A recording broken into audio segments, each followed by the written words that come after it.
맹인이 보며 못 걷는 사람이 걸으며 나병 환자가 깨끗함을 받으며 못 듣는 자가 들으며 죽은 자가 살아나며 가난한 자에게 복음이 전파된다 하라.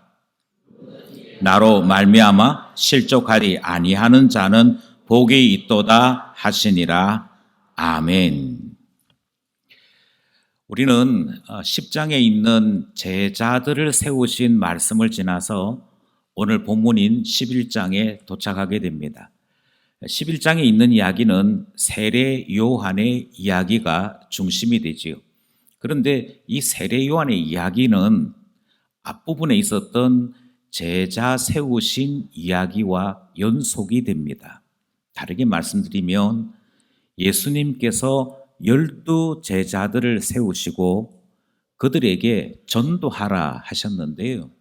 그들이 나가서 전도하는 내용은 하나님 나라 복음에 대한 것이었습니다. 그리고 제자들이 전도하러 동네에 갈 때마다 그 복음이 전파되는 곳에서는 어떤 일이 일어나는고 하니 동네가 뒤집어지는 일들이 일어나게 될 것이다. 그래서 총독들과 임금들이 하나님 나라 복음 전하는 것을 너무도 싫어하고 핍박하고 박해하는 일이 일어날 것이다 하는 말씀을 들었던 것입니다. 그러면서 우리는 지난 10장에서 무엇을 배웠는고 하니 복음이라고 하는 것이 얼마나 역동적인지, 또 하나님 나라 복음이라고 하는 것이 얼마만큼 강력한 것인지 그 말씀을 들었던 것입니다. 복음을 바로 알기만 하면, 복음이 무엇인지를 제대로 이해하기만 하면 너무도 놀라운 일이 생기더라 하는 것이지요. 그것을 우리는 지난 시간 마태복음 10장 본문에서 들었고 배웠습니다. 그 중에 한 구절을 함께 다시 한번 합독하기 원하는데요. 10장 35절 말씀입니다. 복음이 전파되면 이런 일이 일어난다 말씀하신 본문 가운데 하나인 것이지요. 35절 합독합니다. 내가 온 것은 사람이 그 아버지와 딸이 어머니와 며느리가 그 시어머니와 불화하게 하려 함이니 아멘.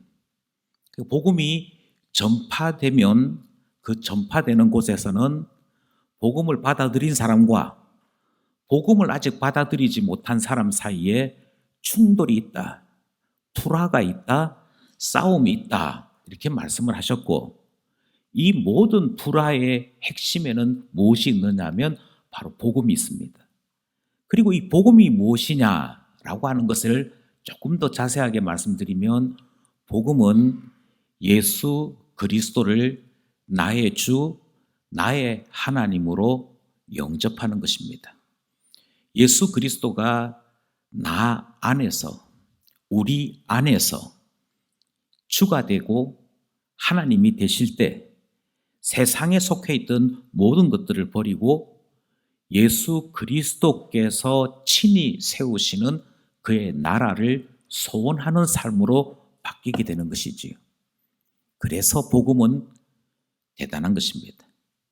그래서 세상 권력자들은 예수 믿는 사람을 위험한 사람, 표현하기를 다이나마이트보다도 더 폭발적인 사람이라고 생각했던 것입니다. 여기에서 우리는 다시 한번 나는 이 하나님 나라 복음을 알고 있는가, 아니면 여전히 복음을 알지 못한 채 습관적으로 신앙생활하고 있는 것은 아닌지를 점검하게 되는 것이지요. 이미 말씀드렸던 대로 마태복음 11장은 바로 10장 말씀과 연속이 되어 있습니다. 왜 그런고 하니 오늘 11장에 세례 요한의 이야기가 등장을 하는데요. 세례 요한이 바로 이 문제 앞에서 혼란을 일으키는 내용이 등장하기 때문입니다. 세례 요한이 혼란을 일으켰다는 것은 세례 요한이 생각했던 메시아의 모습이 아닌 것 같다 하는 데서부터 생겨난 혼란입니다. 그러니까 다르게 말씀드리면 세례 요한은 메시아가 이 땅에 오셨으니 당연히 그 메시아가 이런 일을 할 것이다 하고 기대하는 것이 있었다는 것이지요. 그런데 그 기대했던 모습이 예수님에게서 발견되지 않는 것입니다.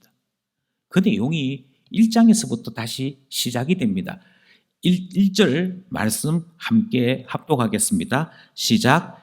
예수께서 12제자에게 명하시기를 마치시고 이에 그들의 여러 동네에서 가르치시며 전도하시려고 거기를 떠나가시니라. 아멘.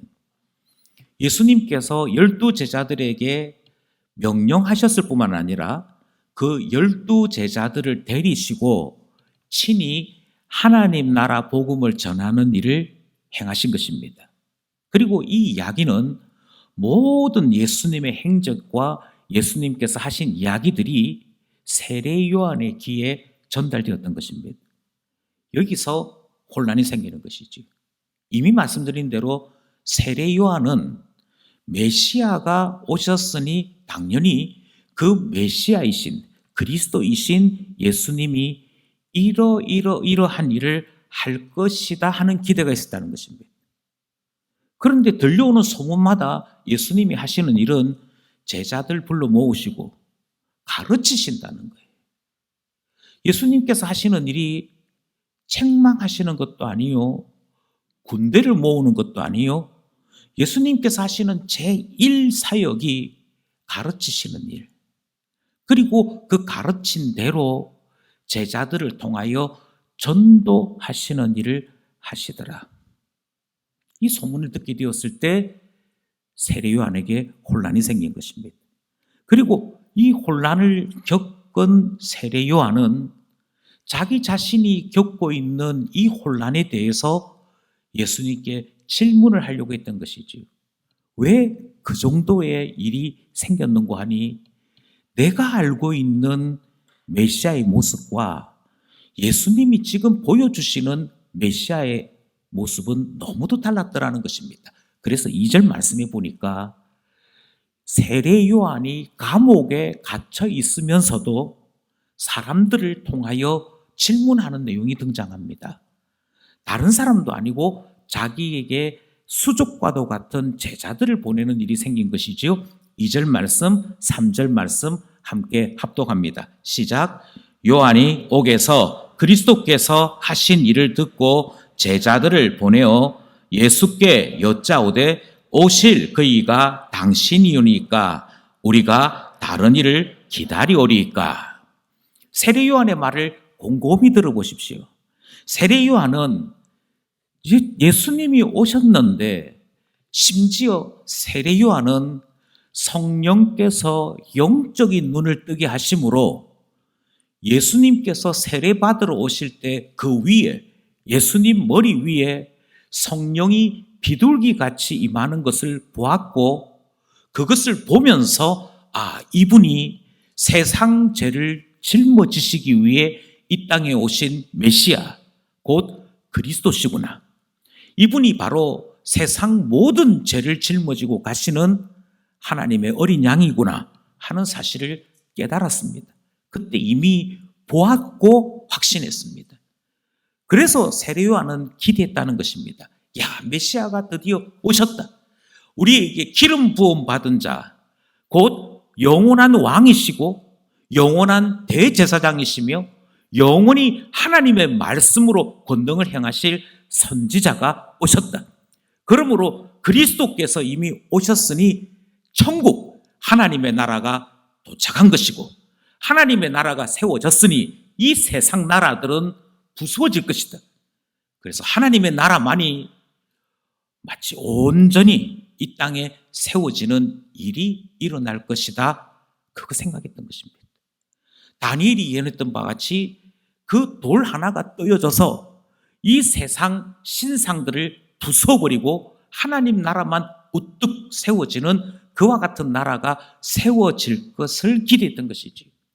그러니 세례 요한의 생각에 예수 그리스도가 메시아시라면 그는 반드시 이 세상 나라를 허무는 투쟁하시는 분, 이 세상 나라와 싸우시는 분이라고 하는 확신이 있었던 것입니다. 이것이 하나님 나라 백성이요, 하나님 나라를 아는 사람들이 당연히 해야 될 일이라고 생각했던 것이지. 그런데 분명히 오셔서 군대를 모으시고, 자, 지금까지 로마 밑에서 고생하고 있던 이스라엘은 들으라.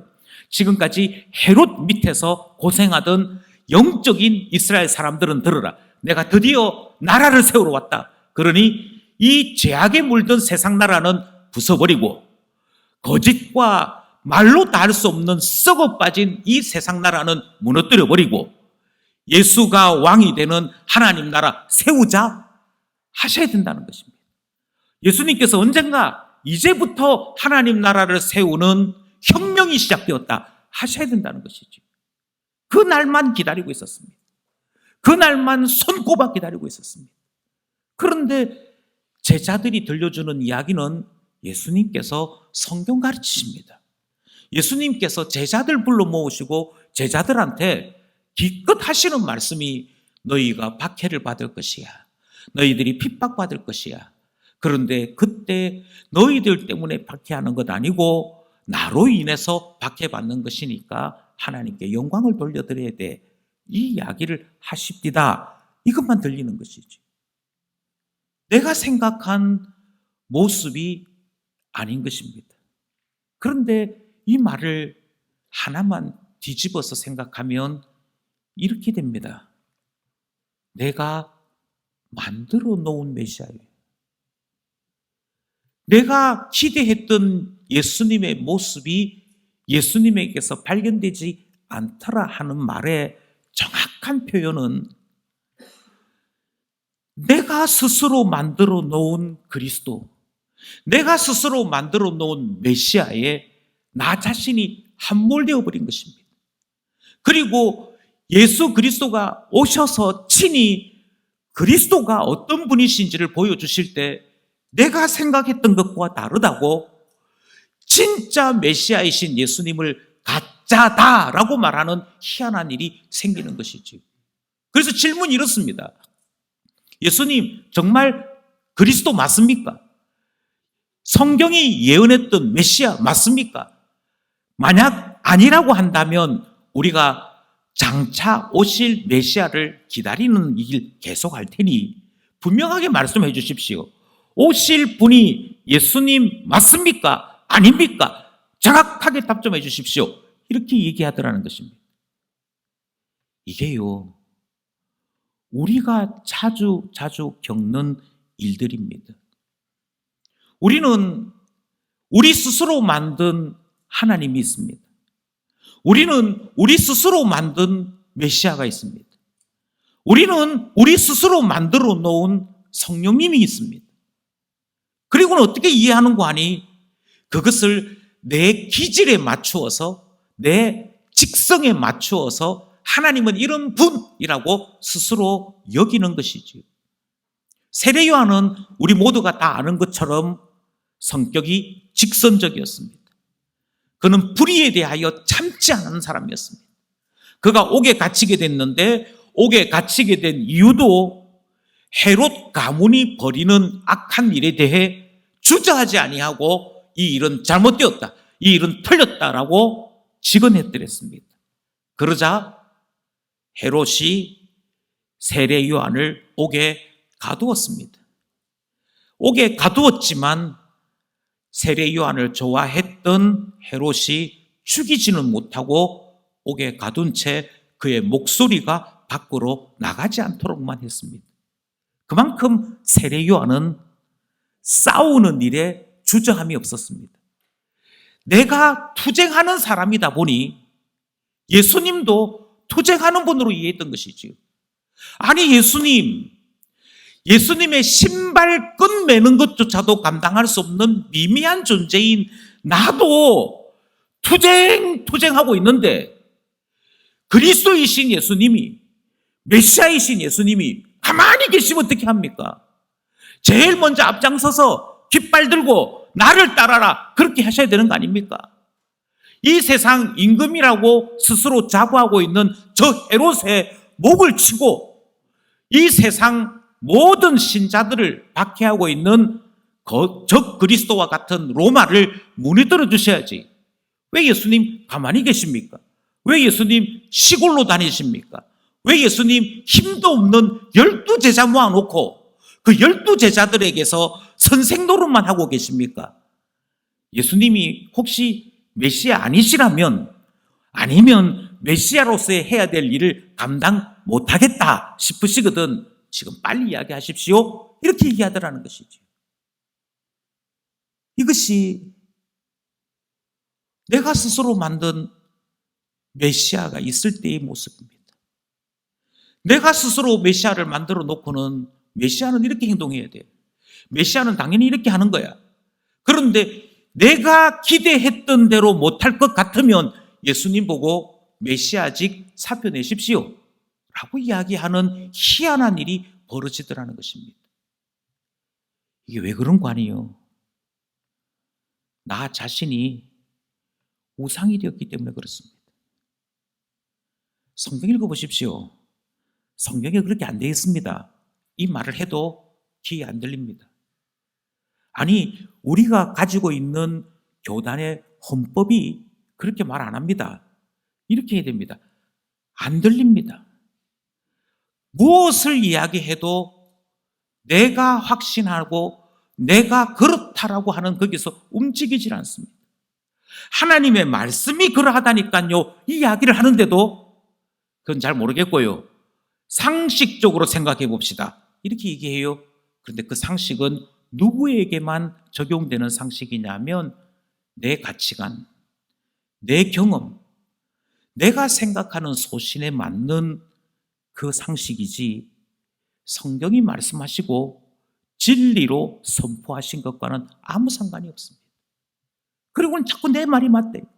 자꾸 내 생각이 옳대요. 그리고는 강조하는 것이지요. 아닙니다. 제 말이 옳습니다. 메시아가 말이야. 메시아로 이 땅에 왔으면 하나님께서 말씀하신 그대로 행동해야지. 어디 가르치기만 하고 정작 힘들고 어려운 일은 안 하고 숨어버려. 이렇게 생각하는 일이 벌어지고 말더라는 것이지요.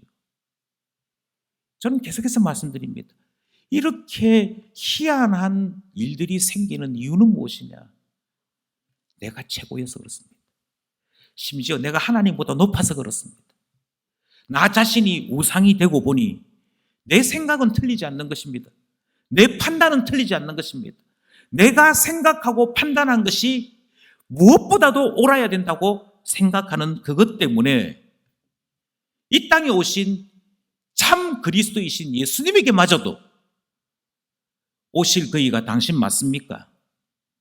아닙니까?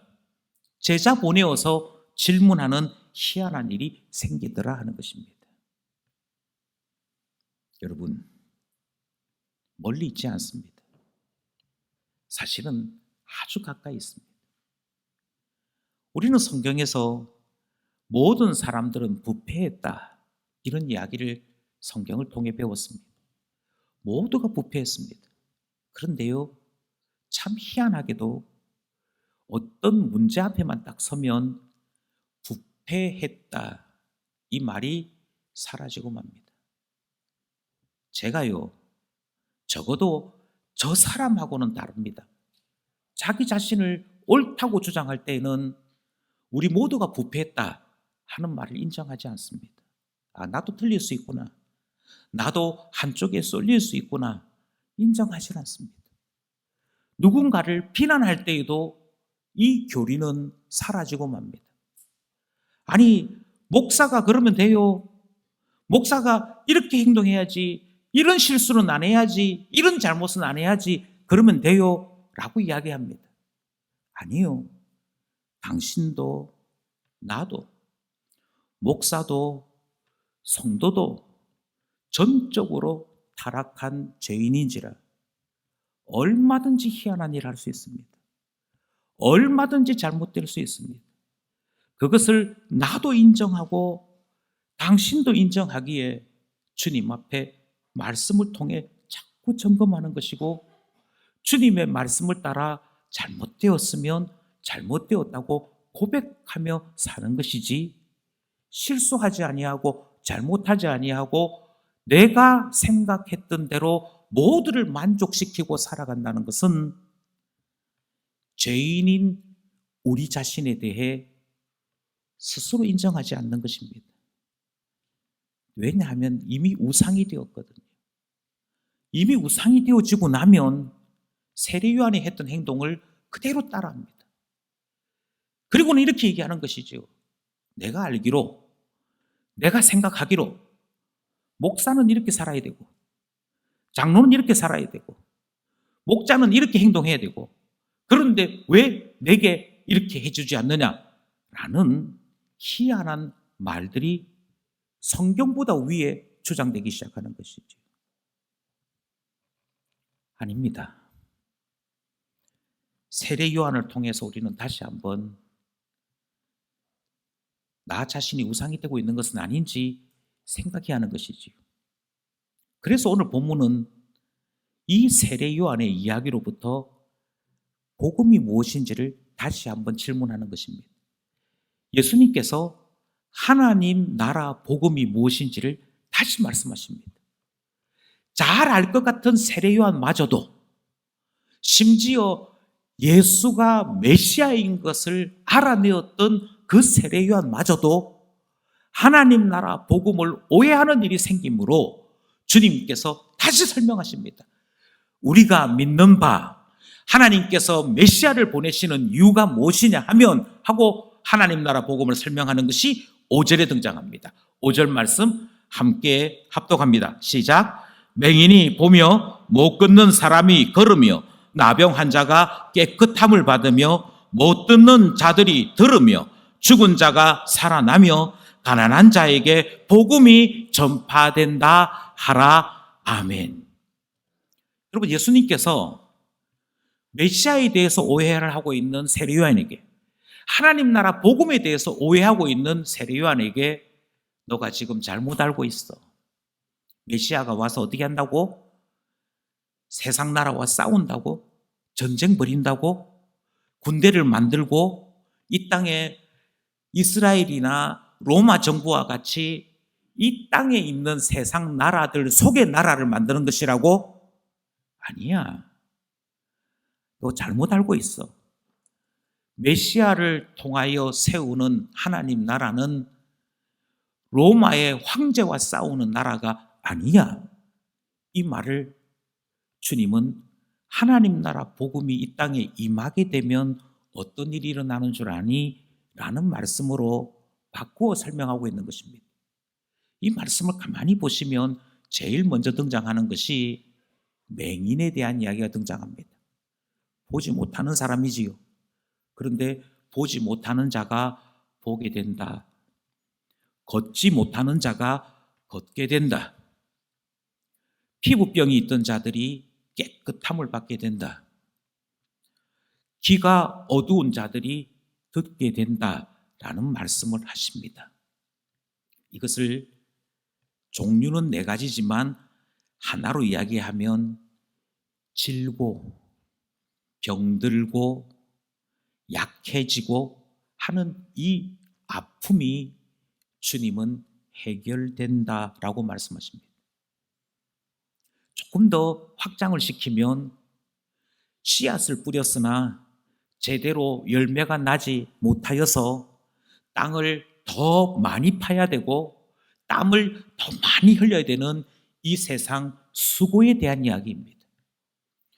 아니, 조금 더 깊이 있게 말씀드리면 왜 언제부터 우리에게는 이마에 땀이 흘러야 그나마 조그마한 소출 거두는 이 세상을 살게 되었느냐? 왜 우리는 언제부터 늙고 병들고 지치고 연약해지는 일들이 생기게 되었느냐? 그것은 우리 조상 아담이 하나님과 언약을 깨뜨리고 하나님께서 금하신 것을 함부로 손대어 먹었을 때, 그래서 에덴 동산에서 기쁨이 있던 그 동산에서 쫓겨나게 된 이후로부터 우리에게 생겨난 문제들이었습니다. 하나님께서 인간에게 진노하심으로 하나님의 나라에서 그들을 쫓아내시고 난 다음에 인간에게 일어난 일이 무엇인고 하니 보지 못하고 듣지 못하고 걷지 못하고 깨끗하지 못한 이 세상 질고 가운데 살아가는 그 일이 생겼던 것이죠. 평생을 살았는데 내가 살아온 평생을 되돌아보니 한숨밖에 없는 것. 열심히 산다고 살았는데 내 손에 남은 것은 아무것도 없고 그동안 흘렸던 눈물, 땀방울만 남는 것. 나는 열심을 다하여 진심을 다하여 수고했는데 내가 경험한 것은 배신과 모멸과 학대뿐인 것. 그것이 언제부터 있었느냐면 하나님의 나라에서 쫓겨났을 때부터 생겼더라는 것입니다. 그런데 주님 뭐라고 말씀하시냐면 지금 내가 세우는 하나님의 나라는 우리 조상 아담 때로부터 쫓겨났던 그 하나님의 나라, 그 쫓겨났음으로 인하여 인간이면 누구나가 경험할 수밖에 없는 이 세상 질고와 눈물과 한숨에서부터 회복시키는 일이다. 다시 되돌려 놓는 일이다. 그래서 다시는 못 끊는 자가 없고 다시는 병들어서 눈물 흘리는 자가 없고 보지 못하는 자, 듣지 못하는 자, 말하지 못하는 자, 피부가 더러워서 더럽다라고 그렇게 비난받는 자가 없는 주께서 처음 우리를 만드실 때 그때의 그 상태로 우리가 회복되어 돌아갈 수 있는 그 일 하고 있는 것이다 라고 말씀하시는 것이죠. 그것이 어디에서만 가능하냐? 그것은 대한민국 정부와 싸워서 일어나는 일이 아닙니다. 그것은 미국과 싸워서 일어나는 일이 아닙니다. 이 세상 나라들을, 그 어느 나라를 정복한다 한들 이 세상 그 어떤 나라의 권력과 지위를 쟁취한다고 한들 일어나는 일이 아닙니다. 이것은 하나님의 나라가 회복될 때만 일어나는 일이라고 말씀하시고 그 일을 위하여 그리스도가 오셨다라고 말씀하고 있는 것이죠. 그래서 성경이 제일 먼저 이렇게 얘기합니다. 너 세례 요한에게 가서 전해라. 너희의 스승에게 가서 전해라. 맹인이 보게 되는 일이 일어난다. 전해라. 이게 뭘 말하는지 전해라. 그것이 지금 주님이 말씀이지요. 그 다음 하시는 말씀이 뭐라고 말씀하시냐면 죽은 자가 살아난다라고 말씀하고 있습니다. 예, 이것은 이미 말씀드렸던 질병의 가장 큰 원인이었지요. 이 과실을 먹는 날에는 정령 죽으리라 했던 그 죽음이 예수 그리스도가 세우시는 하나님의 나라에서는 회복되는 것을 말씀하십니다. 우리 모든 사람들이 하나님께로부터 저주를 받아 이 땅에 사망이 왕노릇하는 일이 벌어졌는데요. 그 어떤 것으로도 이 사망을 물리칠 수 없습니다. 그런데 예수 그리스도가 세우는 하나님 나라의 복음은, 하나님의 나라가 우리에게 전해주는 가장 기쁜 소식은 죽을 수밖에 없는 우리가 그 죽음의 권세를 깨트리고 영생에 이르는 하나님 자녀가 된다는 사실이죠. 예수 그리스도께서 이렇게 말씀하십니다. 투쟁하는 것이 아니야. 세상 사람들과 싸우는 것이 아니야.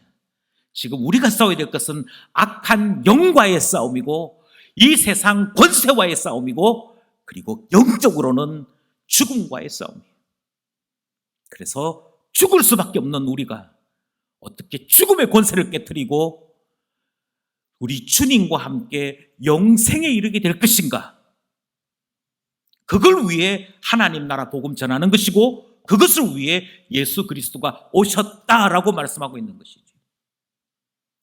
그리고 한 걸음 더 나갑니다. 주님은 뭐라고 말씀하시냐면 가난한 자들이 주님의 복음을 듣게 된다라고 말씀하십니다. 가난한 자라고 하는 것은 상대적인 것입니다.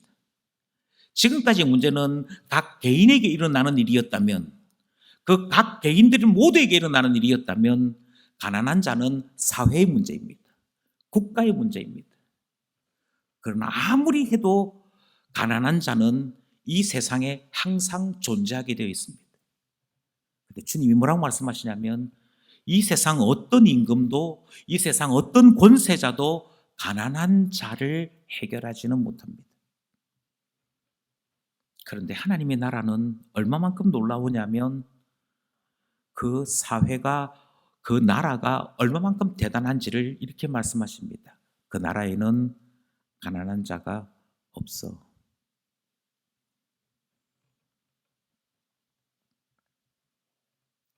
그리고 주님이 이렇게 말씀하시죠. 그게 하나님 나라예요. 그게 하나님 나라예요. 우리는 종종 주님이 말씀하시는 하나님 나라를 놓칠 때가 있습니다. 주님이 말씀하시는 하나님의 나라는 영생이 있는 나라입니다. 주님이 말씀하시는 하나님의 나라는 죽음이 깨트려졌으므로 부활이 있는 나라입니다. 주님이 말씀하시는 하나님의 나라는 하나님이 친히 통치하심으로 그 가운데 가난한 자, 억눌린 자, 그런 사람이 없는 나라가 하나님 나라라고 말씀하고 있습니다. 그리고 예수 그리스도는 바로 그 하나님 나라 복음을 이 땅에 가르치시고 전파하시는 일을 하신다라고 선언하는 것이지. 그리고는 질문하는 것입니다. 너가 생각하기로 그리스도가 오셔서 어떤 일을 해야 되겠니? 하나님 나라 복음을 전파하고 이 땅에 하나님 나라를 세우는 일을 해야겠니? 아니면 너가 생각했던 대로 정복자 그리스도, 그래서 그의 평생 그가 이 땅에 있는 동안에 계속 전쟁했더라. 그의 군사들을 불러 모으고 하나님 자녀들을 불러 모아서는 그 손에 창을 들게 하고 칼을 들게 하면서 이 세상 나라와 싸우느라고 그의 평생을 다 썼더라 하는 그게 그리스도이겠느냐? 그 질문을 하고 있는 것입니다. 도대체 너는 그리스도를 누구라고 생각하느냐? 정치 지도자라고 생각하느냐? 아니면 군대 장관이어서 정복자라고 생각하느냐? 왜 성경이 이야기하지 아니하고 하나님께서 우리에게 계시하지도 아니했음에도 불구하고 내가 만들어 놓은 그리스도, 내가 스스로 꾸며 놓은 그리스도에 예수 그리스도를 집어넣으려고 하느냐? 지금 그 말씀을 하고 있는 것이죠. 저는 당연히 이쯤 되었으면 우리 스스로 질문해야 되는 것이 있다고 생각합니다. 나는 그리스도를 누구라고 생각하는지 다시 한번 점검해야 되는 것이죠. 나는 정말 세례 요한과 같이 착각하거나 내가 만들어 놓은 메시아를 진짜처럼 여기는 이와 같은 우상 숭배는 없는지 점검해야 되기 때문입니다. 6절 말씀입니다. 6절 말씀 함께 합독합니다. 시작. 누구든지 나로 말미암아 실족하지 아니하는 자는 복이 있도다 하시니라. 아멘. 얼마만큼 생각이 서로 달랐으면, 세례 요한처럼 생각하는 사람들이 얼마만큼 많았으면 주님이 메시아는 이런 일을 하는 사람이야, 하나님 나라 복음 전하는 사람이라니까, 메시아가 이 땅에 와서 무슨 일을 하는 줄 아니? 메시아가 이 땅에 와서 하나님 나라 가르치고 하나님 나라 전하는 것이 메시아가 하는 일이야. 그러니 착각하지 마. 예수님이 이 땅에 오셔서 겨우 12명 데리고 그 12명한테 성경 가르치고는 메시아로서 하실 일 다 하셨대. 우리가 생각했던 메시아가 아닌데 이렇게 혼란을 겪으면서 실족하는 자, 내가 예수 괜히 믿었나 봐, 내가 예수 괜히 따랐는가 봐, 이렇게 넘어지는 자가 되지 않도록 하라고 말씀하시는 것을 봅니다. 여기에서 우리는 다시 한번 질문해야 하는 것이죠. 나는 어떻습니까? 이제 신앙생활 좀 제대로 한번 해보려고 용기를 탁 냈습니다. 신앙생활 제대로 해보려고 이제부터 마음에 결심을 했습니다. 내가 예배에 빠지지 않으리라. 내가 이제부터는 하나님 말씀을 매일 읽고 기도하는 생활을 하리라. 내가 이제부터는 하나님 앞에 꼬박꼬박 11조도 드리고 교회에서 봉사도 좀 하리라. 그렇게 결심을 딱 했는데, 결심을 하고 얼마 지나지 않아서 나에게 중요한 일이 생기게 되었다고 하십시다. 그게 교통사고든 질병이든 무엇이든 생겼다고 하십시다. 우리는 이렇게 생각하는 거죠. 주님, 제가 이제는 주님을 믿는 자로 한번 살아보려고 했다니까요. 제가 이제는 신앙생활 제대로 하리라고 결심했다니까요. 그런데 어떻게 주님, 지금까지 농땡이 치다가 이제 마음 딱 잡고 한번 살아보려고 했는데 살아보려고 하는 나한테 어떻게 하나님이 이런 일을 행하실 수 있으십니까? 우리가 만들어 놓은 신은 내가 하나님을 위해서 신앙생활 열심히 하겠다 그러면 박수치면서 아이고 그래 이제부터 내가 너한테 복만 내려줄게 라는 신을 만들어 놓은 것입니다. 내가 만든 신은 나에게 복 주는 분이고 내가 하나님을 위하여 헌신하겠다고 그러면 나한테 좋은 일만 베푸는 신이라고 내가 만들어 놓은 것입니다. 근데 그대로 안 되면 하나님이 살아있으면 어떻게 이런 일이 나한테 생길 수 있어? 하나님이 없나 봐. 하나님이 섭섭하게 하네. 그렇게 생각하는 것이죠. 아니, 하나님께만 이런 오해가 있는 게 아니에요. 저는 목사로 살면서 가장 많은 오해를 받을 때가 언젠고 하니 목사의 제1 직무가 무엇이냐 하는 것에 대해 아무리 설명해도 이해가 안 돼요. 우리는 헌법에 기록된 그대로 우리는 우리가 가지고 있는 직무에 따른 각자 고유한 직무에 관련된 것을 따라 목사는 하나님 말씀을 선포하는 것이고 장로는 성도들을 돌아보는 것이다. 이것이 각각의 직분에 따라 고유되어 있는 제1 직무입니다. 그런데 자꾸 어떻게 생각하냐면 장로가 신방을 한다. 장로가 왜 나한테 신방을 하냐? 장로가 왜 내한테 와가지고 이것저것 따져 묻느냐고. 그렇게 생각해요. 신방을 할 거면 목사가 와야지. 그렇게 생각해요. 아니, 그게 아니고 직분을 나눌 때 목사의 직분, 장로의 직분, 집사의 직분이 있고 목사에게 주어져 있는 제1 직무는 하나님 말씀을 연구하고 하나님 말씀을 전하는 일, 그래서 말씀을 가르치는 일, 예수님께서 하셨던 그대로 하나님 나라 복음을 가르치는 일이 목사에게 주어져 있는 제1 직무입니다. 그러니 목사가 목사로서 해야 될 일은 성경을 깊이 연구하고 그 성경을 어떻게 가르칠 수 있을는지 고민하는 것이 목사의 제1 직무입니다.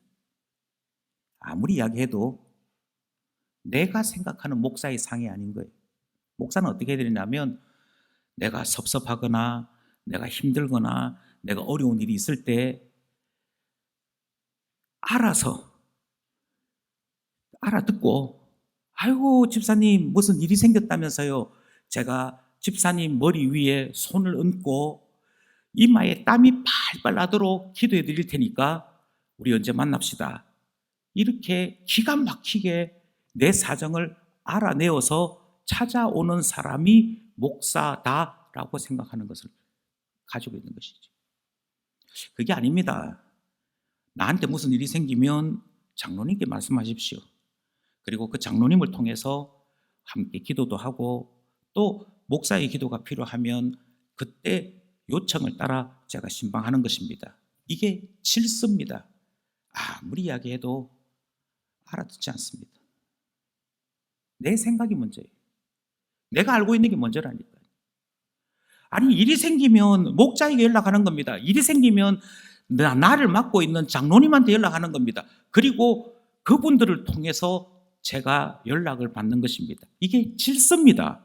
아무리 이야기해도 목자 빼고 장로 빼고 나는 특별한 사람으로 인정받고 싶으니까 목사님과 내가 직접 만나야 됩니다.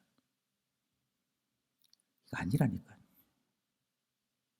그런데도 불구하고 우리는 자꾸만 내 생각에 스스로 빠져 있습니다. 우상 숭배에 빠져 있다니까요. 성경이 말하는 메시아에 대해서는 관심이 없습니다. 내가 생각하는 메시아. 저는 내년을 대단히 염려하며 준비하고 있습니다. 내년에 대통령 선거 있잖아요. 내년에 대통령 선거 있으면 지금까지 이렇게 이야기했던 설교들이 아무짝에 쓸모없는 듯이 잊어버려지는 것 같아요. 예수 그리스도가 하나님 나라 세우시기 위해 오셨고요. 하나님 나라 복음 가르치기 위해 이 땅에 오셨습니다. 세상 나라가 우리나라 아닙니다. 이 이야기 그렇게 했는데도 불구하고 선거 때만 다가오면 교회는 정확하게 반으로 찢어집니다. 선거 때만 되면 교회는 정확하게 반으로 찢어서 나는 여당 편, 나는 야당 편, 그리고는 교회에서 온갖 이야기 전부 다가 못 믿어. 저 사람 문제가 있어. 내가 밀고 있는 후보가 진짜 후보야. 그 사람이 예수님보다 더 뛰어나. 그 이야기에 전부 빠져듭니다. 누가 대통령이 되든 누가 장관이 되든 이 세상 나라는 하나님 나라가 아닙니다. 아님에도 불구하고 신앙보다도 정치가 더 위에 올라갑니다. 그리고 하나님에 대해서 스스로 하나님을 만들기 시작합니다. 내 하나님은 내가 밀고 있는 후보를 대통령 만들어 주시는 분. 왜 그렇게 우상을 만듭니까? 왜 성경이 말하지도 않는 하나님을 스스로 만들어 놓습니까? 세례 요한과 같이 왜 자꾸 어떤 면에서는 누구보다도 탁월한 헌신을 해놓고는 내가 생각했던 메시아가 아니라고 우리가 메시아를 기다려야 됩니까? 라고 말하는 일이 생기느냐고요. 첫 번째는 성경을 배우지 않기 때문입니다. 그냥 내가 생각한 모든 것이 성경과 같은 진리인 줄 알고 더 이상 성경 배우지 않기 때문입니다. 성경을 배우는 일이 어렵지 않습니다. 이미 말씀드렸지만 매일매일 한 20절, 많으면 20절, 좀 적으면 한 8개, 19개 정도의 절수밖에 되지 않는 큐티 본문을 따라 조금씩 말씀을 묵상하고 그 말씀에 따른 해석을 듣고 배우면 됩니다.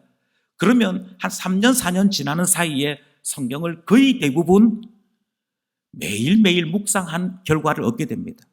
성경 배우는 게 어렵지 않다니까요. 매일매일 큐티 본문을 따라 조금씩 듣고 배우시면 됩니다. 함께 기도하고 말씀을 들으시면 됩니다. 어렵지 않습니다. 그런데 어렵지 않은 그것을 스스로 어렵다라고 이야기하면서 하지조차 않는 것입니다.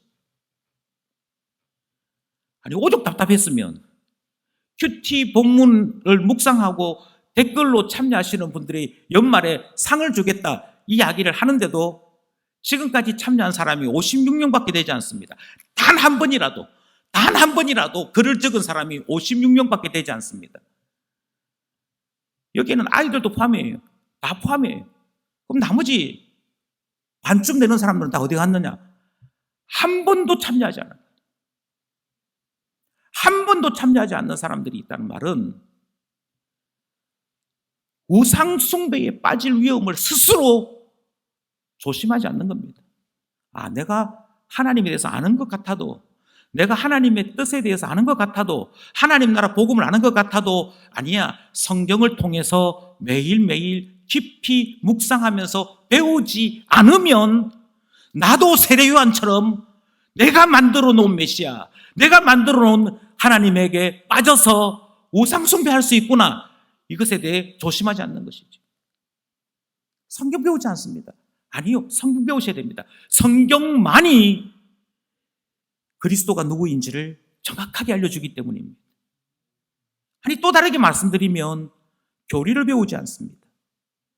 교리를 배우지 않고도 우리는 스스로 기독교 교리를 다 안다라고 생각합니다. 끊임없이 제자반 광고를 해요.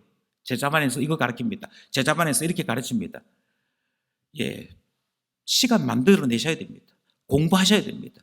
왜냐하면 세례 요한도 착각하는 것이 바로 하나님에 대한 것인데 우리가 끊임없이 공부하지 아니하고서 배우지 아니하고서 어떻게 하나님을 제대로 알 수 있단 말입니까?